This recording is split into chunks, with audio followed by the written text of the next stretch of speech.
Hi friends, welcome to Adithyan's vlog. நம்ம இந்த பதிவில் என்ன பற்றி பார்க்க போகிறோம் அப்படின்னாக்க, முருகப்பெருமானோட அறுபடை வீடும் அதனோட சிறப்பு பலன்களை பற்றி தான் பார்க்க போகிறோம். வாங்க ஃப்ரெண்ட்ஸ், வீடியோக்குள்ளே போகலாம். முதலாம் படை வீடு திருப்பரங்குன்றம் சுப்பிரமணிய சுவாமி திருக்கோவில்.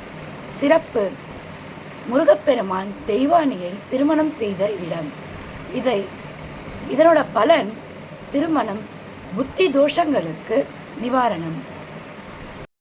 இரண்டாம் படை வீடு திருச்செந்தூர் சுப்பிரமணிய சுவாமி திருக்கோவில்.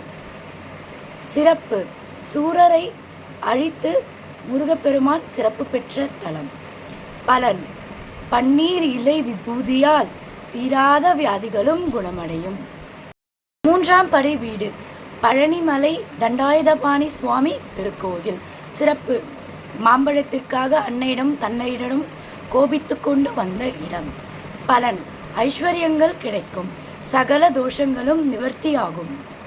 நான்காம் படை வீடு சுவாமிமலை சுவாமிநாத சுவாமி திருக்கோயில். சிறப்பு: தந்தைக்கே உபதேசம் செய்த திருத்தலம்.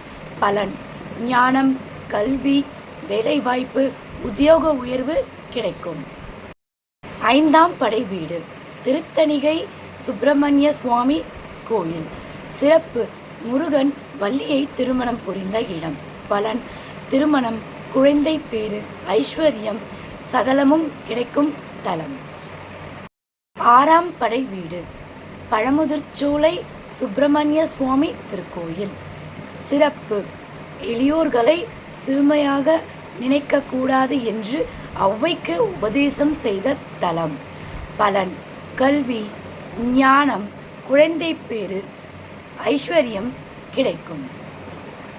Thank you friends. இந்த வீடியோ பிடிச்சிருந்தா லைக் பண்ணுங்கள், கமெண்ட் பண்ணுங்கள், சப்ஸ்கிரைப் பண்ணுங்கள், மறக்காமல் உங்கள் எல்லா ஃப்ரெண்ட்ஸ்க்கும் ஷேர் பண்ணுங்கள். தேங்க்யூ. நம்ம அடுத்த ஒரு பதிவில் பார்ப்போம்.